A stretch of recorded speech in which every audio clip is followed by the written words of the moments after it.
अऊज़ुबिल्लाहि मिनश्शैतानिर्रजीम बिस्मिल्लाहिर्रहमानिर्रहीम रब्बि ज़िदनी इल्मा।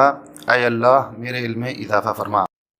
अस्सलामु अलैकुम डियर स्टूडेंट्स, आज जो हम टॉपिक डिस्कस करेंगे वो है characteristics of enzyme.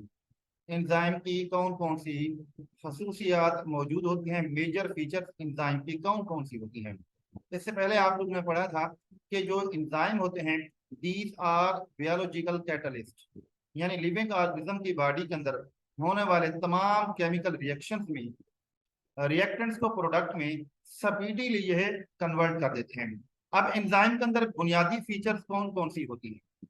Number one, all enzymes are globular proteins except some enzyme. कुछ एंजाइम के अलावा बाकी तमाम के तमाम एंजाइम बेसिकली क्या है, ग्लोबुलर प्रोटीन्स होते हैं। बच्चों, ग्लोबुलर प्रोटीन्स कौन सी प्रोटीन्स होती हैं? ये वो प्रोटीन्स होती हैं जो स्फेरिकल या इलेप्सोडियल होती हैं। अगर globular protein single polypeptide chain पर मुश्तमिल होंगी तो उनमें जो स्ट्रक्चर होगी दैट विल बी टर्शियरी। इसी तरीके से अगर यह एंजाइम ऐसी ग्लोबुलर प्रोटीन पर मुश्तमिल हो जिनमें पॉलीपेप्टाइड चेन की तादाद एक से ज्यादा हो, तब उन एंजाइम के अंदर स्ट्रक्चर कौन सी मौजूद होगी, दैट विल बी क्वाटरनरी। इसके अलावा जो दूसरी टाइप के एंजाइम होते हैं उनकी तादाद बहुत थोड़ी होती है। बेसिकली वो आरएनए के मॉलिक्यूल होते हैं जो एंजाइम के तौर पर एक्ट करते हैं, और ऐसे आरएनए जो एंजाइम के तौर पर एक्ट करें राइबोजाइम कहलाते हैं।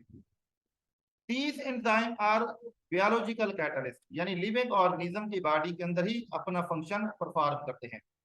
These enzyme can be active और इनएक्टिव, दोनों कंडीशंस मौजूद होती हैं। इनएक्टिव एंजाइम को एक्टिव किया जा सकता है।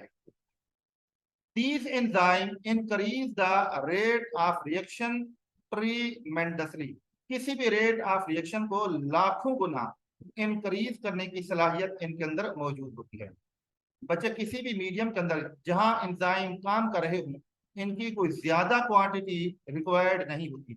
Only small amount of enzymes are needed, therefore these enzymes are used again and again. These enzymes are very sensitive to environment.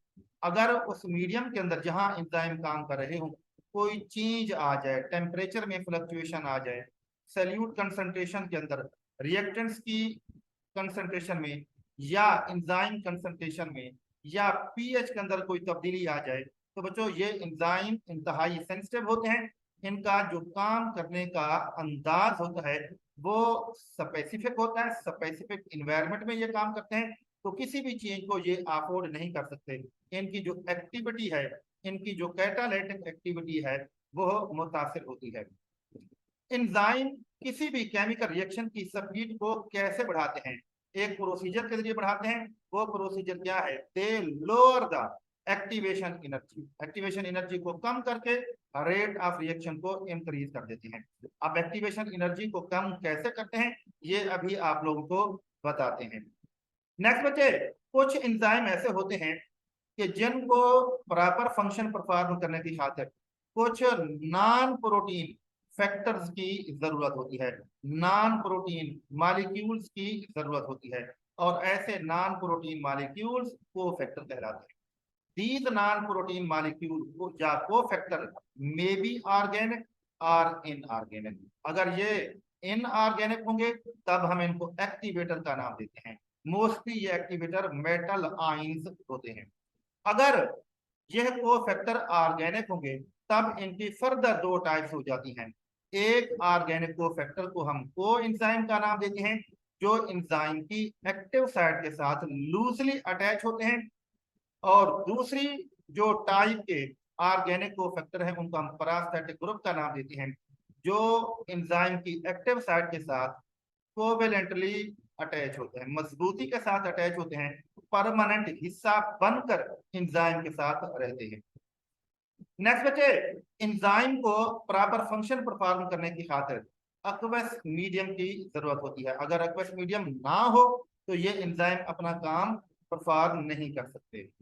These enzymes are also called as thermolabile.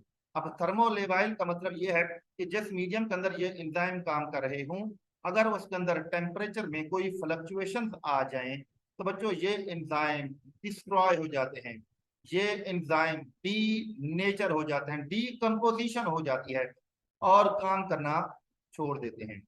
These enzymes can work inside the cell as well as outside the cell।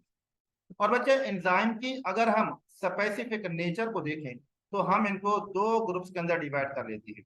कुछ enzyme ऐसे होते हैं जो highly specific होते हैं, they can convert only single substrate to products. और उसकी example क्या है, सक्रेज एंजाइम है जो जस्ट सक्रोज को ही ग्लूकोज और फ्रक्टोज के अंदर कन्वर्ट कर सकते हैं। इसके अलावा किसी दूसरे सबस्ट्रेट को यह कभी भी प्रोडक्ट में तब्दील नहीं कर पाते। इसके अलावा बच्चे कुछ एंजाइम ऐसे भी होते हैं जिनमें स्पेसिफिसिटी का लेवल कम होता है, यह एक सबस्ट्रेट को तो प्रोडक्ट में तब्दील करते ही हैं, साथ ही साथ उनसे जो मिलते जुलते रिलेटेड सबस्ट्रेट्स होते हैं उनको भी ये प्रोडक्ट में तब्दील कर लेते हैं।